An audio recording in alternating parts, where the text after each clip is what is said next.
Hello friends, चला तर मग आजच्या ब्लॉगला आपण स्टार्ट करूया। ॲनिव्हर्सरीच्या दुसऱ्या दिवशी आम्हाला शिर्डीला जायचं होतं, म्हणून आम्ही सकाळी लवकर उठून सकाळी 6 वाजता आम्ही घरातून निघालो। जाता जाता आम्ही जोगेश्वरी मिसळला थांबलो। त्यानंतर आम्ही शिर्डीला 11 वाजेपर्यंत पोहोचलो।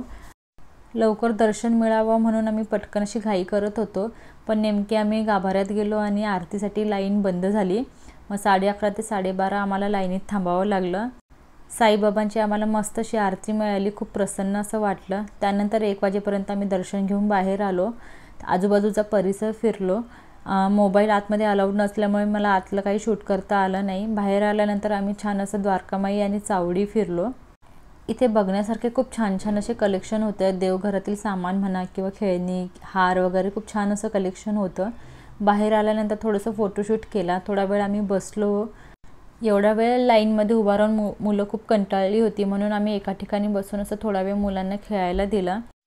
ते थोडेसे फ्रेश झाल्यानंतर आम्ही महाप्रसादालयाकडे गेलो। महाप्रसादालयामध्ये गेल्यानंतर कुपन घेतले, त्यानंतर आम्ही तिथे सगळ्यांनी महाप्रसाद घेतला। तिथे एक आहे की असं जेवताना कधी आपल्याला असं वेट करावा लागत नाही, म्हणजे असं लाखोने भक्त असे जेवून जातात। साईबाबांचा प्रसाद घेतल्यानंतर आम्हाला साईबाबाची थीम पार्कला जायचं होतं, पण तिथे काही आम्हाला पॉसिबल झालं नाही, म्हणून जाता जाता आम्ही ओझरच्या गणपतीला गेलो। सुमारे 6-6:30 वाजता संध्याकाळी आम्ही इथे पोचलो। इतकं प्रसन्न तिथे वाटत होतं, असं वाटत होतं की इथेच राहावं करून। अष्टविनायकापैकी ओझरचा गणपती हा एक येतो। तिथे गेल्यावर मला तर खूप असं मस्त वाटत होतं। बाजूलाच अशी नदी होती, हलकी हलकी अशी थंडी होती। इथं अष्टविनायकचं हे दर्शनाचा सगळा मॅप होता। तिथे पोचलो, त्यानंतर आम्ही थोडा गुळाचा चहा घेतला। गुळाचा चहा खूप मस्त होता।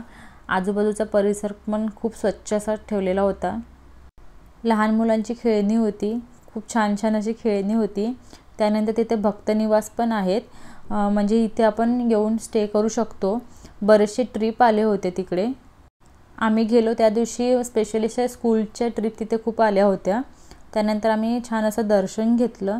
आम्हाला ओझरच्या गणपतीची आरती मिळाली, आम्ही ती आरती घेतली।